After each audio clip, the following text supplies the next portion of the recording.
Today I'm headed across the Throgs Neck Bridge and out to the eastern end of Long Island, to the town of East Hampton.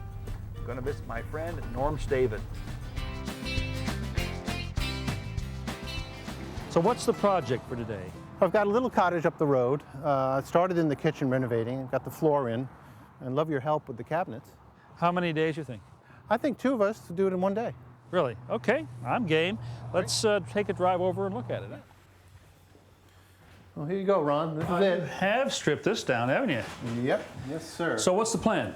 Well, I took everything out, repainted, put a new floor in. We've got the white melamine cabinets with cam. When Norm went to a local home improvement center to purchase his cabinets, they provided him with a scale drawing showing the style, size, and location of each cabinet. From this, we can easily visualize the finished project. Now, while Norm is outside unpacking the cabinets, I've been laying out the position for the upper wall cabinets, which we'll be putting up first. Let me kind of reconstruct it for you. The base cabinet will sit on the floor and come up to about here. Typically, that's about 34.5 inches. On top of that goes the countertop, 1.5 inches, and then 18 inches from the top of the countertop, the bottom of the wall cabinet. That's 54 inches total. I made a mark there, so we'll draw a level line now right on top of that. Thanks, Norm. Now, we're going to tack this piece of 1x4 on the wall here, right along that level line. It's going to give us some temporary support for these wall cabinets as we put them up. We leave the nail heads slightly extended so they'll be easier to pull out when we remove the ledger. Good. Okay, let's put the cabinets together for this. The cabinets Norm has purchased are in kit form, which means we'll have to assemble them ourselves. Each cabinet comes with detailed instructions, and even though Norm and I are tempted to ignore them, good sense prevails and we start reading. Step one is to install wooden dowels, which will both strengthen the cabinet and help us position the parts for assembly. Glue is applied to pre-drilled holes and spread around with a nail to thoroughly coat the surfaces. Then we insert the dowels and tap them into place. The heart of a knockdown fastening system is this cam and this post.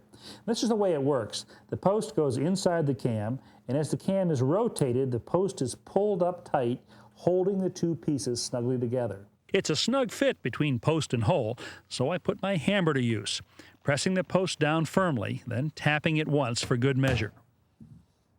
As we insert the cams, we make sure the opening on the side of the cam is lined up with the pre-drilled hole on the edge of the panel. Now that the hardware is in place, we can start putting the cabinet pieces together. We fit the cams directly over the posts, then gently turn them to lock the pieces together. Once we have three sides constructed, we slip the cabinet back into grooves cut in the sides and bottom. Now we're ready for the top. The pieces fit snugly, so a plastic mallet is used to gently tap things into place. A quarter turn of the cams will pull the panels tightly together and hold everything in place. We attach the hinges next. There are pre-drilled holes for each piece, which makes measuring unnecessary. And assembly is as easy as turning a few screws. We're ready to start hanging these cabinets on the wall. We're going to begin with these three right here, which are going over in that corner. And instead of putting these up individually, we're going to attach them together into a sort of a sub-assembly. The easiest way to do this is to lay the cabinets on their backs on a flat surface. Then check to make sure the cabinet faces are flush with each other. Now, as you can see, this cabinet's a little bit lower right here. It creates a ridge. We want to bring this up. So one way to do that is to take a putty knife, use it like a shim, slip it underneath the cabinet here. The further we push it in, the higher it's going to raise this until both of these surfaces are flushed. The even surfaces are held together with clamps. Now that everything's clamped into position, we're going to attach these permanently using wood screws. Before anything can be hung, the wall studs need to be located and marked. An electronic stud finder simplifies the job. I want to show you something on the back side right here. This is called a hanging strip. It's a 3/4 inch piece of wood. The screws have to go through here and not here because this is way too thin. So through here and into the wall studs, which we marked earlier, right here. We're going to set the bottom edge of the cabinet on the top of the ledger strip. Okay, down to you. There you go. Now, all Norm has to do is push in. Doesn't have to hold the weight of it up. You got it? I got it. I'm going to let go and grab some screws. We've already transferred the wall stud locations to the inside of the cabinet, so we know exactly where to drill.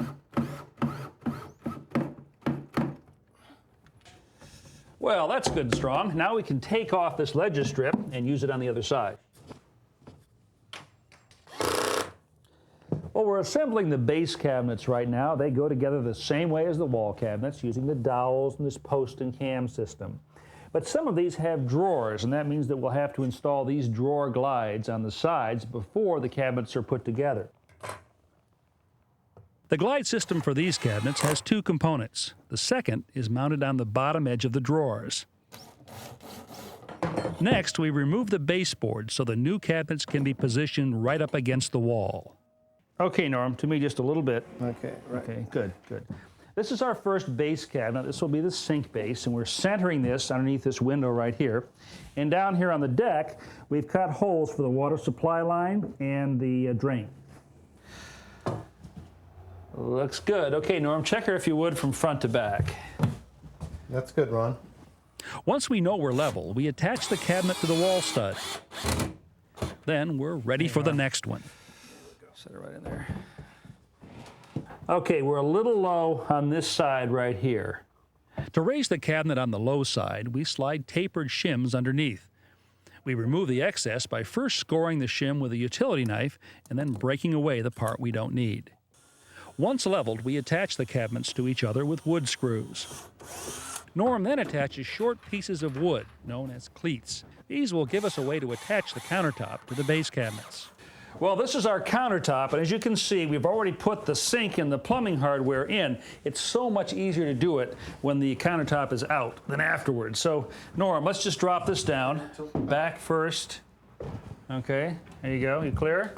Yep. And then drop the front Slide end. that in like that. Yep. Excellent. Then, from underneath, I screw through the cleats and into the bottom of the countertop. Now for the finishing touches. We attach the doors. Norm nails the toe kick onto the front of the cabinets. Then we replace the baseboards, slide in the appliances, taking care not to scratch the floor or pull our backs, and You know, Norman, I don't usually do curtains, but I'm making an exception in your case because this kitchen merits it. Thanks. It's a nice touch. Stand back. I just want you to remember what this looked like this morning. And what a transformation. Like night and day. Wow.